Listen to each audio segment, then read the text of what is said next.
My 35th birthday arrived with a house overflowing with relatives and close friends. Colourful balloons hovered beneath the ceiling, conversations bounced off the walls, and the sweet aroma of freshly cut cake drifted through the rooms. The atmosphere felt alive and warm. My husband, Tom, had devoted the entire day to preparing everything.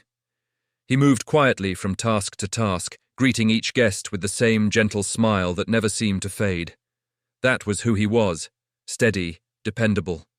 A mechanic by trade, his hands permanently marked by engine grease, he was content with our modest life and the 2 beautiful children we were raising together. Not everyone saw him the way I did. My sister Jenna and her pretentious friend often exchanged knowing looks, whispering that I could have aimed higher. I chose to ignore them. I loved Tom exactly as he was, without wishing for anything more. As the celebration grew louder, the playful teasing began to creep in. Jenna approached me first, presenting an extravagant necklace that sparkled under the lights.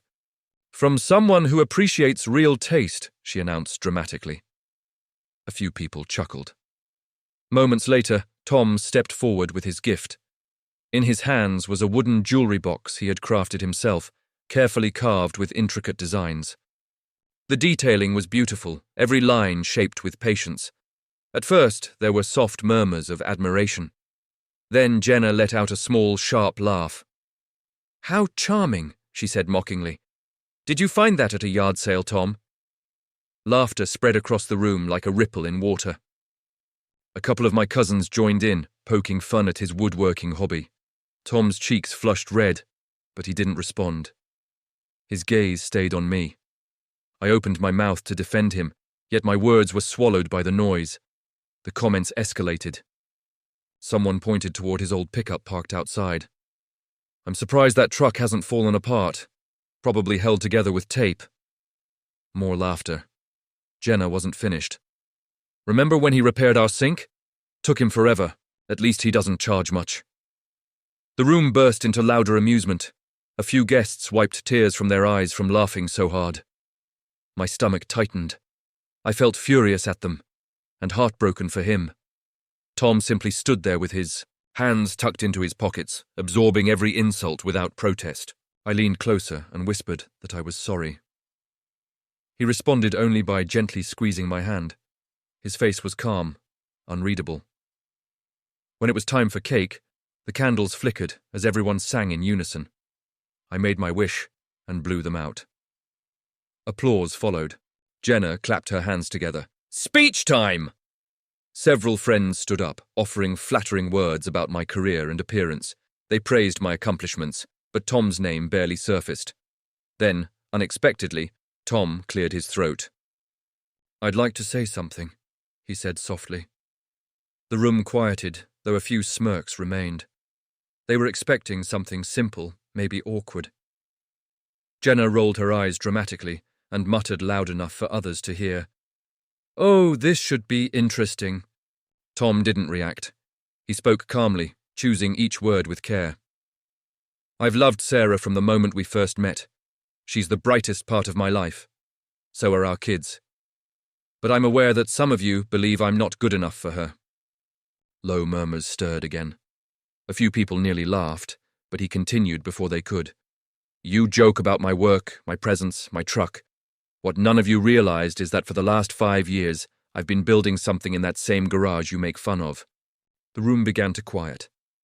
Tom pulled out his phone and connected it to the screen. Images appeared. Design sketches, early models, technical diagrams. Then a polished prototype filled the display, an innovative portable toolkit designed to revolutionize automotive repairs. "I secured the patent last year," he explained evenly. "Recently, I sold the rights to a major corporation. The deal was in the 7-figure range." The laughter vanished instantly. Audible gasps replaced it. Jenna stared, speechless. "We're completely debt-free now," Tom added. "The kids' college tuition is covered, and Sarah—" He paused briefly. "That vacation you've always dreamed about, it's already reserved." Absolute silence settled over the house. Every stunned face turned toward him. My chest felt like it might burst. All this time he had kept it a secret to surprise me. While enduring their ridicule, he had been working tirelessly towards something extraordinary. Jenna stumbled forward, trying to form an apology, but Tom gently dismissed it with a wave of his hand. "I didn't accomplish this for any of you," he said firmly, looking straight at me. "I did it for my family." The stillness that followed was heavy with regret. I wrapped my arms around him, tears pooling in my eyes, pride swelling inside me. In an instant, the entire mood of the celebration shifted. Guests gathered around Tom, now eager and respectful, showering him with praise and questions. Jenna slowly faded into the background, her confidence cracked. Others murmured apologies, realizing how unfairly they had judged him. Tom remained modest, smiling lightly and downplaying the attention. Our children stood nearby, glowing with excitement over their father's incredible secret. Later that evening, once everyone had gone home, the house felt different, stronger somehow, filled with a new warmth. Tom's words had done more than quiet a room. They had changed the narrative. I kissed him softly and whispered, "Thank you for being so patient."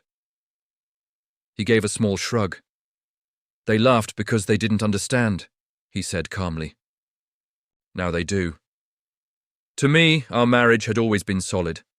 That night, it felt invincible. After that birthday, family gatherings were never the same.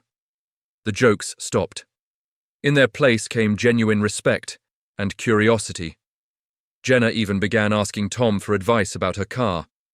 My birthday became unforgettable. Not because of decorations or gifts, but because my husband transformed mockery into admiration. His voice silenced the crowd, but it filled my heart forever.